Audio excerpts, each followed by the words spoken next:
Project again. I do have one question for the group over here with the green writing.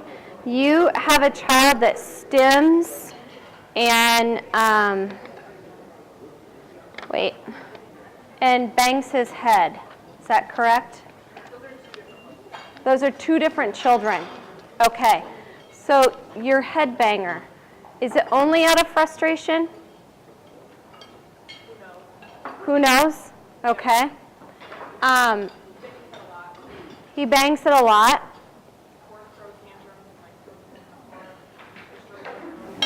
Does he ever damage? Does he ever do any tissue damage? Does he ever bruise?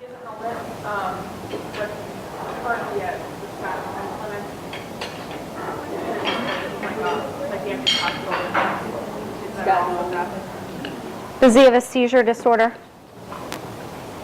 People say no. I don't know. He has two cochlear implants. He's a non-user. He's destroyed both his plants internally from head banging. Okay. So I've been encouraging mom to get an MRI or CAT scan or something.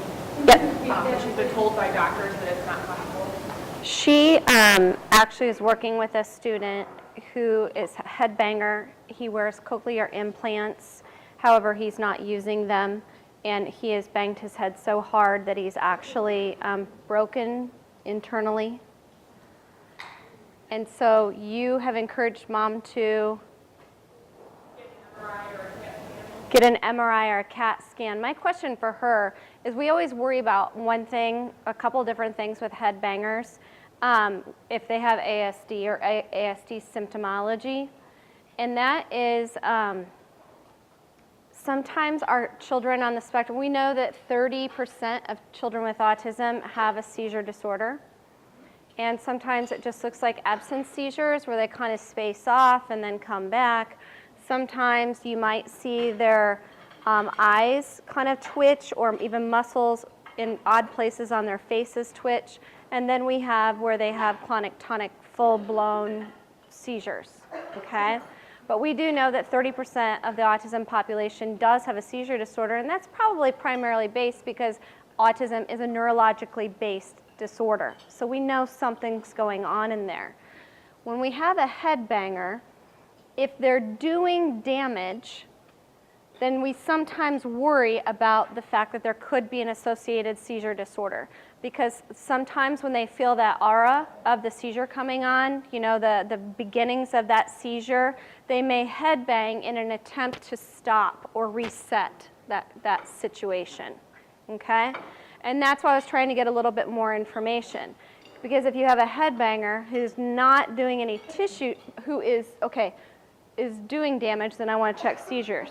But if he's not doing damage and he's kind of hitting his head, but not really doing any damage, and then maybe catching a little eye contact every now and then from, you know, trying to seek to see if somebody's looking, then we typically know that that's for attention-seeking behaviors. And there's just a way that you have to go about working with that one. And it's a very fine line to walk, because the very first time you see a headbanger, you kind of freak out, right? A kid looks like they're whacking their head really hard. Yeah. So for a child like that, I mean, I would probably want to rule out the fact that he didn't have seizure disorder. Well, hopefully mom does in clinic, so. They should be able to do that. Mom's been told by different doctors that it's not possible to do an MRI because of his implants, so she's been misinformed. So. Can they do an MRI with? Because it's metal, right? Either do a low grade one. Okay. He's a non-user. Yeah. Okay. All right. All right. So that fine line we walk is we have a tendency to freak out and pull all demand back when a child headbangs. All right. But what we know as behaviorists is if they're not doing any damage, it's a different communicative message. And if they won't elevate it, then we need to approach it. You know, if it's headbanging, I'm looking at you, I'm trying to seek attention. Well, if he headbangs and I run over him to immediately and provide him with tons of, attention, what am I doing? I'm reinforcing, okay? But if he's doing it for attention and I'm like, oh, goodness, and I walk on and do something, what am I doing? I'm trying extinguishing, okay? But if we try to extinguish a behavior and I turn around and look at him and engage him and tell him not to after I've told him 5 times before, what have I just done? At a higher level, okay? So we kind of have to be careful with those. And districts' policies kind of don't allow us to do as much behavioral stuff as we need to do in situations like that, because some would say automatically, make sure that you are protecting the child's head so no damage can be done. As a behaviorist, I'm going to stand back. If I'm seeing that there's damage done, I'll stop. But if I'm seeing it's attention seeking, I'm going to let the child engage in the behavior to try to go through an extinction procedure. So just a couple of things while we're waiting on Christy to get back in here. But I do worry about head banging. That is one thing that, when we use ABI strategies, one thing, it can be cumbersome to fill a child's life with schedules, okay, and mini schedules and all of these environmental supports. So if you are having an issue, we tell you to put those things in place in the environment or during the activity in which you see the behavior, okay? Don't spend 48 hours creating all these materials for every component of that child's life. Start with where you're seeing the behavior occur. It's likely an environment where they want to avoid, or it's an environment where they don't understand the expectations, okay? And so that's why we want to focus those ABI strategies in that environment. Altering the instruction delivery, it can be one of the most important things that we do. Creating anything that we may sign or verbalize and making it visual. I know that's a really hard step. It's a really hard jump, but it can be very effective, okay? Because what? If it's visual, it's there. I can go back to it. I can refer to it. And one thing that we've heard about children who are on the spectrum or children who have anxiety is when the anxiety goes up, executive functioning goes down. So my ability to problem solve goes in the toilet, okay? And my ability to problem solve and think about what's next goes in the toilet.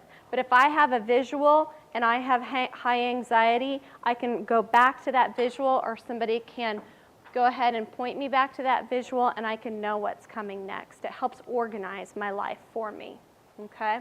And as I've said to Stacey many times, I think that the biggest pickup for us as deaf educators is that we want to say, okay, well, they're not auditory learners, so we're not going to do that, but we're going to sign with our kids with autism, and this is going to be great because we know sign works with kids with autism. But remember, sign is no more salient than spoken voice for students. You speak it, it goes away. You sign it, it goes away. It's not permanent to reference and re-reference. And I know that that's probably a different way to think about instruction, because sometimes I think we view moving to those board maker pictures as a step down, right? That's stepping back. That's lower level. All that is not lower level. That's a different level of abstraction, and it's permanent. It does not create lower, whoa, hi. Hello. All right. You know, I let them smell my armpits. I let them turn me on. What are you going to do? Oh boy, there goes the I never know what is going to come out of her mouth. You never do. You never know what's going to come out. But anyway, I really think that one of the main things that we have to think about is that signing and speaking are no different in terms of saliency for our students. And going to a board maker or a visual support is not a step backward in terms of intervening for our students. I look at it as differentiating instruction, because then maybe I pair. If I'm going to continue to use sign because I see that the child is picking up, I then pair that sign with that visual. But I keep those things together at all times until that child is independently using it. If you guys have used BoardMaker, you know that there are several levels of abstraction, and it's not only BoardMaker, by the way. When I talk about level of abstraction, some kids need objects. Some kids need color photos. Some kids can do a black and white photo, some can do BoardMaker symbols that are just the drawing, and some can use the BoardMaker symbol that's the sign. And so you really have to assess what level of abstract understanding your student has and go with that. So we say less verbals or less signs, more gestures, modeling, and prompting. We say if you are prompting, whenever you put a prompt in place, you have to know how you're going to get rid of it before you put it in place. Okay? Because the reason why we prompt is so we can get the child to independently complete the task. If we don't have a way to remove that prompt, then what's going to happen? I'm going to need somebody there at all times prompting me. Okay? So you have to be able to fade those prompts. Now, here's another thing that people find uncomfortable. Physical prompts are the least intrusive prompts. Okay? You're going to think they're the most intrusive because if I'm coming around and I'm hand over hand on somebody and I'm guiding them, and this looks pretty intrusive, doesn't it? We look at intrusiveness as how easy is that prompt to fade. Okay? If it's hard to fade, it's intrusive. If it's easy to fade, it is not intrusive because I may go from securing a shoulder and doing a full hand over hand to taking the arm, to removing this, taking the arm, to a tap, to initiate. So, I can do so many things to fade a physical prompt. So we always say, even though it feels like you're being intrusive, you know, if you're helping a child by prompting using a physical prompt, you can fade that, okay? It's not intrusive. Things you can't fade are very intrusive, and they set the child up to be dependent upon someone. So And none of you have ever had a prompt-dependent student, have you? Right? That's part of the reason why, is that we tend to go for that high linguistic prompt, if at all possible, where we do the least, what we learned as least to most prompting. Well, we didn't learn it about what is easy to fade. We thought high linguistic down to hand over hand, when it's actually the opposite in terms of fading and transitioning and shaping. Okay, many of you do functional communication training, correct? Because there was only about 50% of the people that weren't sure what this one was. Let's take a look at it. We use functional communication training to make unwanted behavior go down and provide the child with a functional means of communicating what he or she wants. Okay? Such as, I need a break. You guys don't need a break, right? I know our tummies are full, but all right. I want. So for choice making, instead of just putting something in front of the child that you think that they might want, you provide them with an array. Or allowing that child to go and get something that they want. So functional communication training, if I were to describe something to you that I think would be effective, is oftentimes little kids will take your hand and take you to something, right? Very functional. And oftentimes, you know, we may try to communicative exchange, or we may just allow that child to take us someplace and get them what they want. Okay? That's the perfect time to start functional communication training. Because if I'm 17 and I am grabbing on to another person and I am pulling them to what I want, suddenly that behavior looks a lot different, doesn't it? Okay? So we need to teach that child at that level, when it is appropriate to pull, that they need to have another means. Whether it is pointing, whether it is signing, whether it is giving a picture to someone, pointing, hitting an AAC device, using an iPad. We have to have a replacement, and that is the whole underpinning of functional communication training. I'm trying to get it to go. Okay? Emphasis is on function, not form. Okay? As long as I give the child a way to communicate, I kind of don't care what the form is, as long as it's socially appropriate. Okay? And it relies on knowing the function of the behavior. Oh, crud, there we go again, right? We're back to knowing what the FBA is, what that function is. So we do an FBA first. And again, please don't think you have to go back and fill out 7 pages of an FBA. We are talking about an in-practice functional behavior assessment. Okay? So why is the child screaming? Let's figure it out and give the child some choices. All right, let's look at implementation. We want it to be more socially acceptable. Okay? We have a child that's throwing themselves on the floor. We have a child that does not, sorry, hold on. He's flopping on the floor, he's engaging in physical aggression, and he is struggling with transitions, all right? So if I were to perform an FBA on that child, what do I think he might be saying?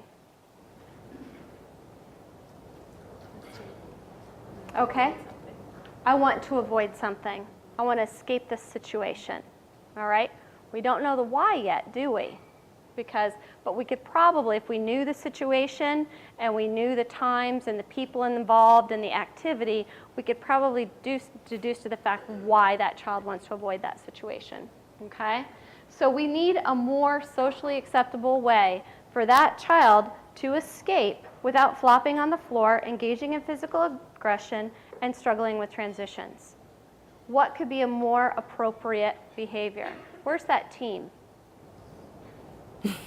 They're all like, What could be a more appropriate? Is it all day long? It's Yeah. all day long right now. Okay. Is there any activities in which the child is successful in once he or she gets there? I'm using the if-then. You're using if-then, okay. And is it working a little bit? And the letting him know beforehand when. So transition warnings and if-then. Look at all the evidence. And positive praise. yeah. Okay. So are there times when he can transition okay and be successful? He transitions with a visual timer. This boy needs 5 things to get from one place to another. I'm worried that he doesn't know what expectations are. If I were to say that, I'm wondering if another tool might be a couple of mini schedules in place for your child. Because if you're adding in all these components, and okay, this helps me transition, this little piece is helping me, and this little piece is helping me, that kind of tells me, kind of as a behaviorist, ooh, I'm not quite sure what I'm supposed to be doing, but oh, I know what time I'm supposed to be going, and oh, I know what's coming next. And so those things are helping me. So one thing I might suggest for you is another environmental support of some mini schedules during the roughest times. Okay?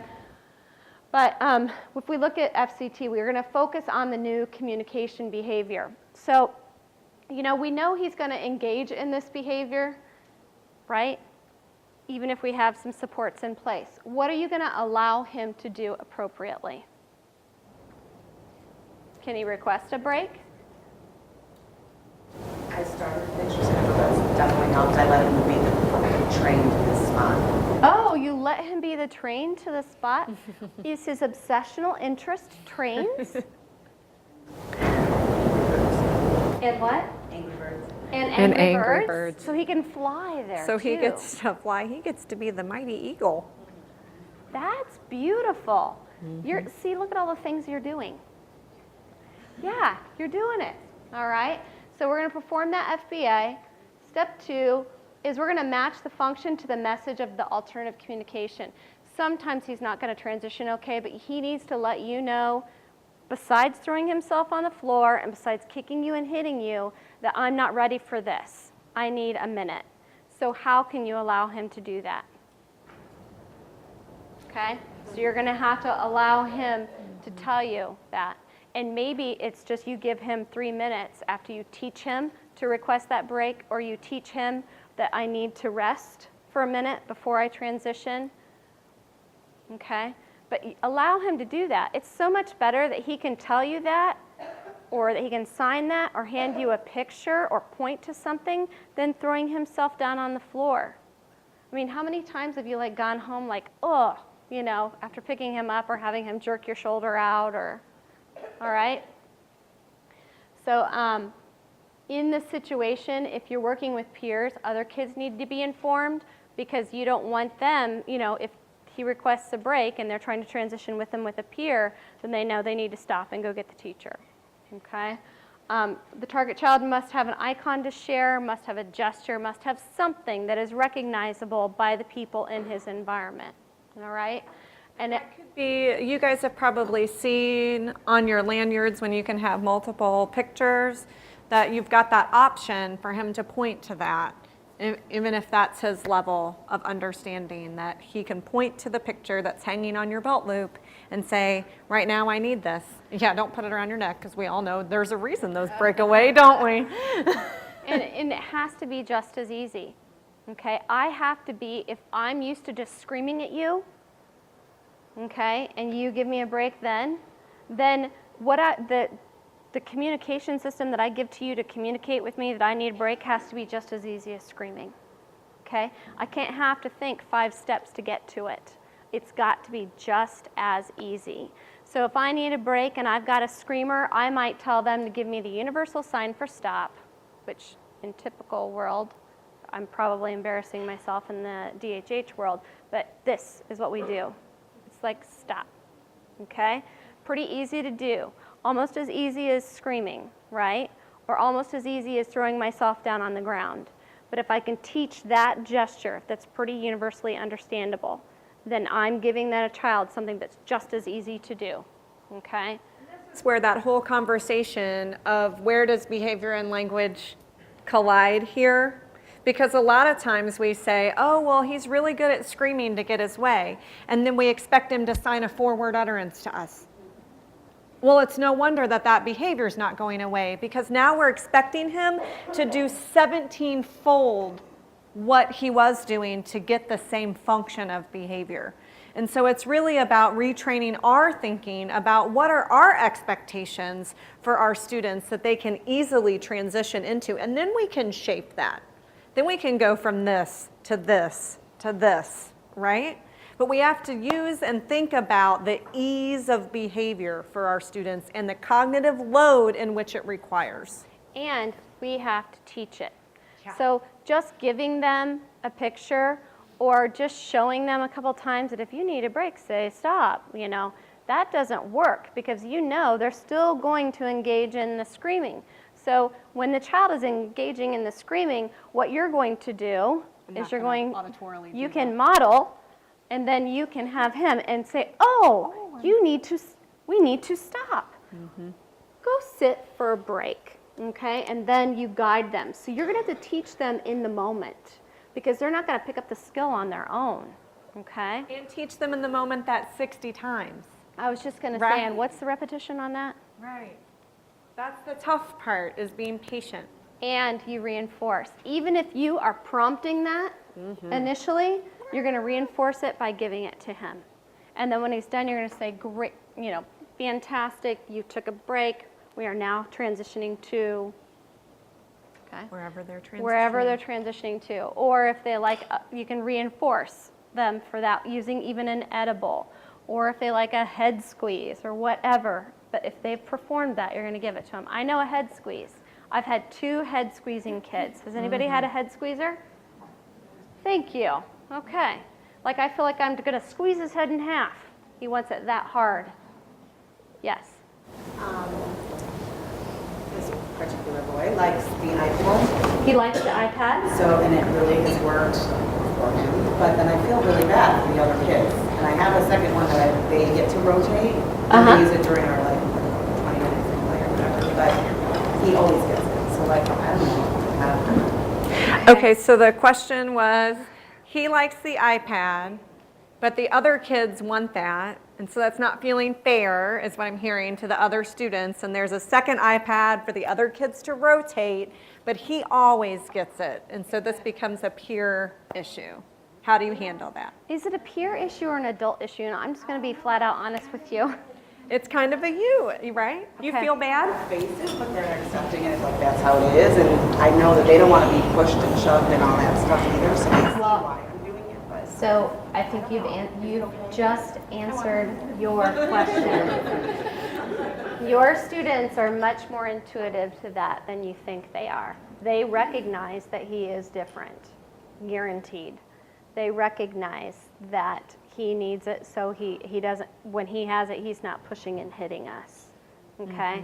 And so what you have to maybe reinforce the fact is you guys are awesome. I appreciate the fact that you're letting Jimmy always have that iPad. Right now, Jimmy needs that iPad, and you guys are so cool, you know what I mean? And then reinforce them in a different way, okay? The social reinforcement. But we are usually much more in tune to things than our, for some reason, I think kids are a little bit more flexible than we are as adults as we grow up. Because as we grow up, we get a little bit more autistic, okay? Are you not ingrained in your routines? I mean, let's be serious. If my child walks in the middle of me putting on makeup, I go to work without makeup because I have just stopped my routine and I've gone and done something, I've come back and I don't restart, right? Because you can't remember where you were. Yeah, exactly. And then I get to work and I'm like, what the heck happened? I've got eyeliner here, nothing over here. Okay? We are so rigid as we get older, the way we like our food, the way we like the temperature in our house when we sleep at night, the way we do this and that. Our kids are so much more flexible. So as you're thinking very rigidly, think about how flexible those kids are. There was a question over here, Stacey. What my students put out to a lot of times is fair does not always mean faithful. You can't listen to these classes, I see that every day, so this is what I do for you. Students can't work that way, they need that. So yes, it's not equal, but it's fair because you're both getting what you need. Okay, you guys heard that. Fair is not always equal, but you're both getting what you need. Okay, absolutely very important.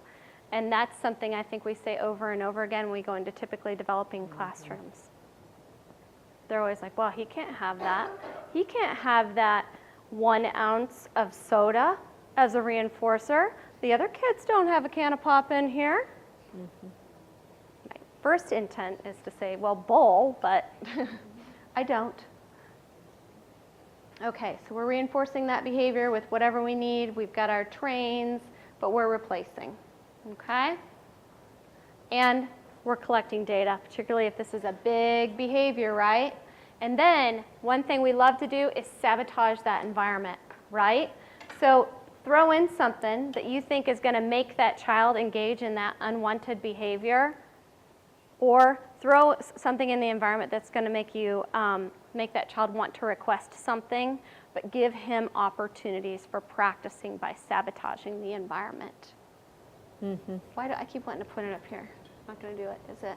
And then planning for generalization. Just because a child does it successfully in one environment does not mean he's going to do it successfully in another. And then again, we worry about those prompts that we continually have to fade. Now this is a very, there's supposed to be a video there. Do you have to click it on your I computer? think so. You want to take that? Sure. This is a very simplistic way to do it. And actually, I might skip over this because I'm worried that we're going to run out of time. It's 1:31. Run out of time. Let me just say that. It's okay. We're gonna run out of time, partly because we want to be responsive and address these. Is this pace okay with you guys so far? I mean, I'm getting head nods, so I'm feeling like everything's fine. And what we realize is that there are 11 evidence-based practices that we want to go through. We may only make it through 2 or 3 today, and then we'll talk with Sherry. Maybe we'll come back next year. Maybe we'll do something else, and we'll just address a few strategies at a time and address it at the depth and the level that is effective and helpful for you all. I mean, if we are beating a dead horse, just throw things at us and we'll race through. But I feel comfortable saying, let's go ahead and cover these, and then we'll cover the next strategy the next time. Does that sound like a good idea? And apparently we are going to be at, what's it called? IFFY. So. And I will say there are excellent FCT videos out there online on YouTube. Every video that I've ripped, I've taken from YouTube to import in here. But what we don't find are our kids. No surprise, right? There are no deaf kids with autism on YouTube getting FCT done. Imagine that. So this is where we need to think about applying it to our kids. Are you going to play it? You're really not going to play it. I'm not going to play it. Oh, am I supposed to be playing this? Did you want to see it? Let's move on. FCT? No? Yes? You guys know what it is. I know you do it. I You guys do absolutely it. know you engage in it. But next time I want you to say, oh yes, this is functional communication training. It is an It's an evidence-based evidence-based practice, practice. and it's very successful with this child. And yes, I did do my FBA. There you go. So stimulus familiarity is another evidence-based practice. This one is common sense, at least, well, we say that all the time. That to us it seems like common sense, but what, again, we want to say is no, it's an evidence-based practice. So the reason that using materials that a student has experience with, the reason that works is because it's stimulus familiarity. So think about, for me, when you are giving an auditory test or a vocabulary test, what's the first question everyone in this room asks? Do you ask if they know the words before you put it forward, right? For an auditory test, if you're doing auditory training and you want them to distinguish this word from this word, the first thing you want to know is, do they even know what those words are, right? There's a reason for that, and it's because stimulus familiarity is the only way in which you can truly assess that skill.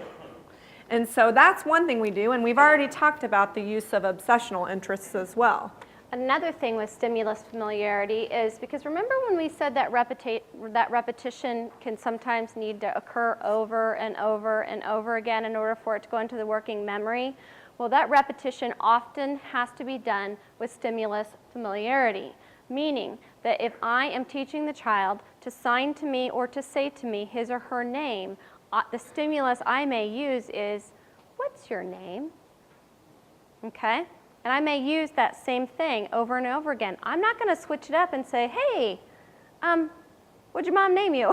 No, I don't want to say that, but you know what I mean. What's your last name? What's your first name? I'm not going to switch that up. I'm going to use the stimulus that they're familiar with until they can respond to, oh, what's your name? Christy. Okay. And then once she has that down, Then you move to I the can say, next. what's your first name? Okay, or I can change my language up. I can change my prompt up. My discriminative stimulus can be changed. But I really, really want to get that skill down before I change it. So I maybe have worked with students on how to use a pop machine or how to get something out of a vending machine when they're out in public, okay? I'm going to use the same vending machine over and over again until the child has that skill down. And then what am I going to do? What am I going to do? I can't even spit out a question. I'm going to try a different machine. Right. But what happens a lot, the mistake we make as teachers, is we don't wait until they can consistently do the first stimulus. And then we start throwing other things at them because there's 5,000 things they need to get because this curriculum is running at rapid fire, right? We can't even keep up with all the expectations. And so we worry and we move on, and then we've moved on and they're not ready to move on yet. And so it is really about thinking about keeping that language consistent. Now that becomes a whole new issue with us, doesn't it? Are we the only instructor for our students? No, all of you have paraprofessionals in your room, right? Or if you're lucky, I just got a chuckle. You have interpreters, you have paraprofessionals, you have other teachers in your room, and you better be teaming it.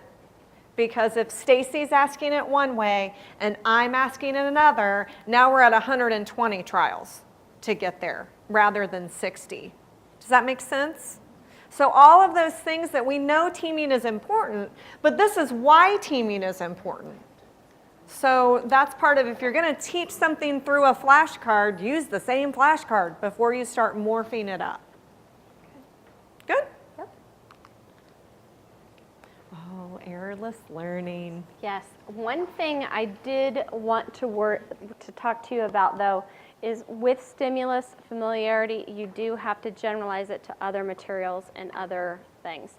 because we also have children that get really locked in and get very rigid. And so once they've learned it, if you don't go ahead and teach them different ways, using different materials, using different environments, then they will only be able to perform that skill in that environment with those materials or with those words. So it's very important to go ahead and make sure that you generalize, okay? And that's what you do when you switch up the stimulus.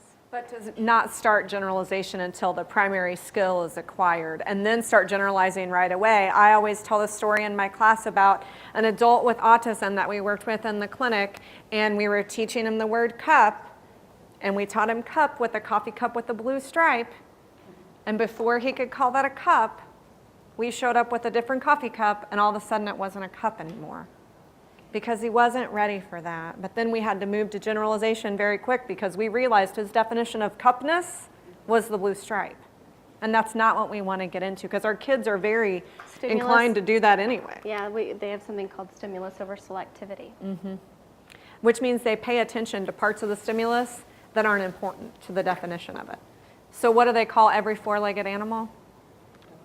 A dog, right? If they have It's a the dog same. at home. But If they have a dog cat, or a cat or a wallaby. I don't know. Why not? like I said, never Why know not? what's coming out. You never know. Okay, errorless learning. Basically what we do is we want to make sure that we're putting the prompts in place so that child completes the behavior or the desired activity that we want without any errors embedded, okay? Why would we want to do that? Don't we want to let them problem solve and figure it out? No? I just got a firm no back there, okay? Why? Does anybody know? What was that? You want to be able to reinforce, you can continue to have it happen, correct? Okay, we want to be able to reinforce so it happens. Absolutely. We also know that a lot of our students are what we call gestalt learners or chunkers. Okay, so I learned something by this chunk of something. So I can do it because it's in this context using these materials and so on. If I'm a chunker and I go in and I learn something wrong, then I've just put an error within my learning. And those errors are very difficult to take out. Let me give you an example. I had a student that I was working on PECS with, which is the Picture Exchange Communication System. I'm sure many of you guys are very familiar with it. But I had the student, and we were working on the exchange, the initial exchange where you're sitting at the table. I have a desired item that she wants. I put the picture in front of her. As she reaches for the item, I guided her to hand me the picture, and I say, oh, I want apple, whatever it is, okay? I had a student that would pick up the card and do this and then hand it, okay? What's wrong? Still handed it, right? Sorry. That's okay. I'm sorry. They shook the paper in front of their Yeah, I'm eyes. stimming on the paper. What I really like is the light glaring off of the lamination. Okay, so I'm stimming with it before I hand it. Now, that's an error, isn't it? Okay, because what I want to do is make that communication intentional initiation. I want to pick it up, I want to hand it and exchange it for something that I want. If I'm doing this and I have a communicator who's not familiar with me stimming on my picture, then they might be like, oh, walk away, not even engage, right? So we corrected that immediately because we knew if we allowed that child to do it 1 time, 2 times, 3 times, it was going to be in there for life. So that is that, we want to make sure that they learn using errorless learning. And you use a high level of prompting for errorless learning. Right, and I have at the end, at the bottom of this slide, part of how we shape for errorless learning too.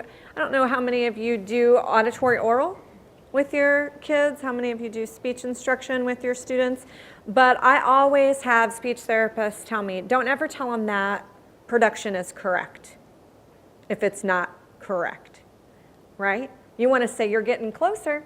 That's really good. Your S is sounding better today. But not that it's correct if it's not correct. So that's errorless learning. But part of shaping is, for example, we first praise any vocalization for mama, right? This is in typical development. Anything that they do, we say, oh, they're saying mama, even though they're not. But we do that, and then we expect a bilabial with a vowel. So then we accept baba for mama until they eventually get it to the shape and the approximation that we're looking for. Okay, how are we doing? Do you have a clicker? I do. Okay. We're back to ABI. We shouldn't be. Did you go forward or backward?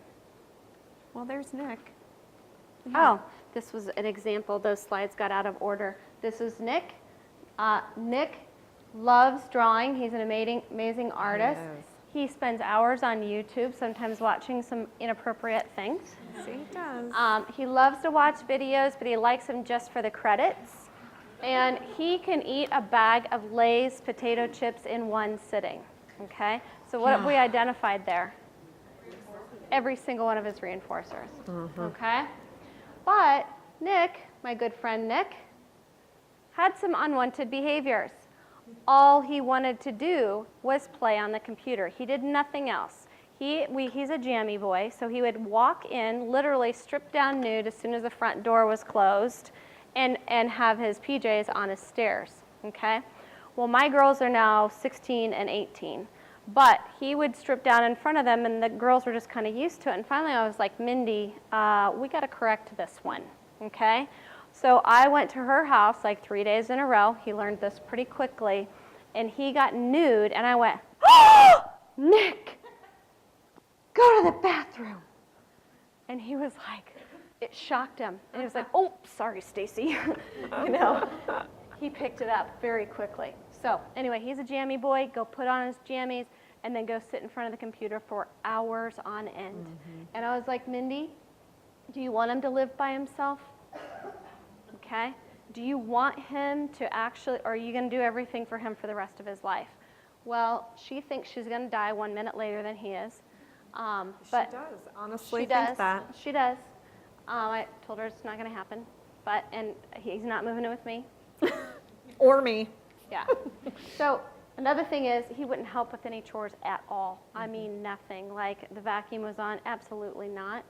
And his dad's kind of the same way. I'm not putting men down or anything, but his dad really doesn't help out with chores either. So I think that there was some things going on. Do you help out with chores, by the way? What's that? Do you help out with chores? There you go. All right. So, okay, good. So you learned some independent functioning, all right? So he was not learning those. And in fact, he wasn't learning to shave. He was not learning to scrub his hair. He was not learning to properly brush his teeth.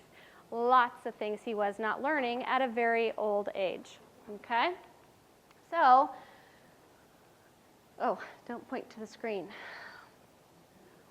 What's an ABI that meets the function on this? Number one, he may not have understood the request. Because if mom said you need to do some chores around here, what does chores mean? Okay? When I used to say to my girls when they were little, we need to go run errands, and my daughter looked at me and she's like, what is errands? Or where is errands? Because she thought it was someplace, all right? So didn't understand the request. He would get pissed. I mean, the boy would get mad if he handed him something that he was supposed to do, like the trash, take the trash out, or go sort the recycling, okay? He would just get mad because he wasn't quite sure. And, you know, for us, we can hand it to a typically developing child and they can go do it. They understand. They've seen it done once, twice, or whatever, and they can accomplish that. And so what we did was make him an organizer and a choice board, okay, which are very difficult to see up here. But his chores are listed right up here, okay? And these are some of his options: DVD, ice cream, VHS. By the way, they do still exist. And he loves them because it's easier to rewind and fast forward and rewind and fast forward, okay? So then we collected data, and with this chore chart. Ooh, say that 5 times real fast. I think it's right here.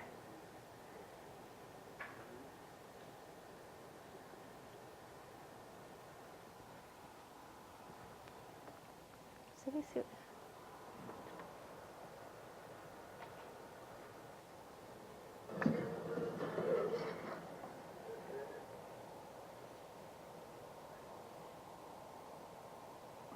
Oh, turn up.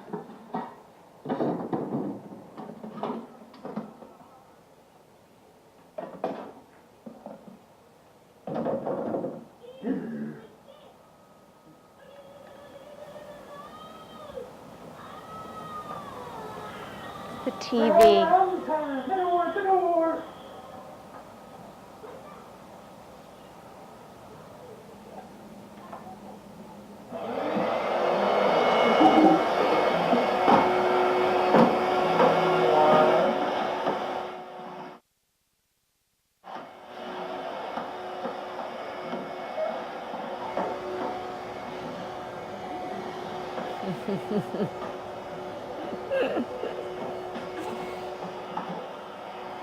What are you filling? Nothing. What are you filling up? For water, For who? You? for dogs.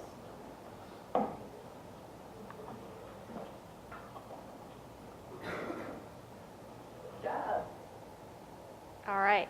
Doesn't look like much to you guys, I'm sure, but that is huge. I mean, huge. Number one, he didn't even like her to run the vacuum because of the noise. But he runs the vacuum because he sees it's an expectation that he needs to complete. The other beautiful thing about that is, well, it's not beautiful. I was like watching the whole time like, oh my gosh, they're gonna have to replace their trim. But sometimes you have to say, it's okay if there's scrapes all over the trim as long as the floors are vacuumed, right? We'll work on the fact that you should maybe glide next to it instead of ramming it in every time.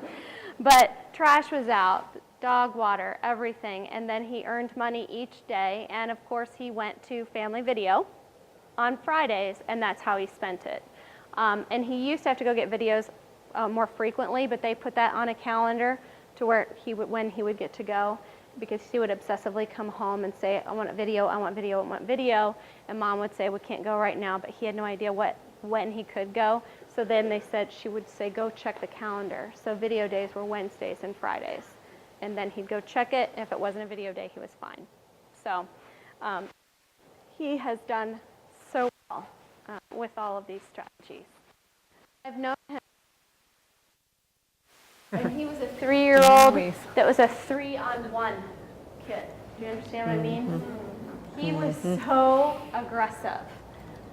He would climb up your leg and be on your head, pulling out your hair in like half a second. He was just like that. Now he's amazing. I walk in and he's like, Stacey, I haven't seen you in a long time. It's time for Family, Friends, and Memories night, because we get together for dinner. We call it Family, Friends, and Memories. So he sends emails to us. Sometimes they're appropriate, sometimes they're not. And he wants to drive. So it's our goal to have me talk to the people at the country club to see if we can borrow their golf carts and the parking lot and begin working on that. But we'll see how far that goes. Yeah. Yeah, but he's amazing. He is amazing. Okay, who could benefit? Has anyone seen anything, any ABI strategy that you haven't thought about with one of your students that could benefit from one of them?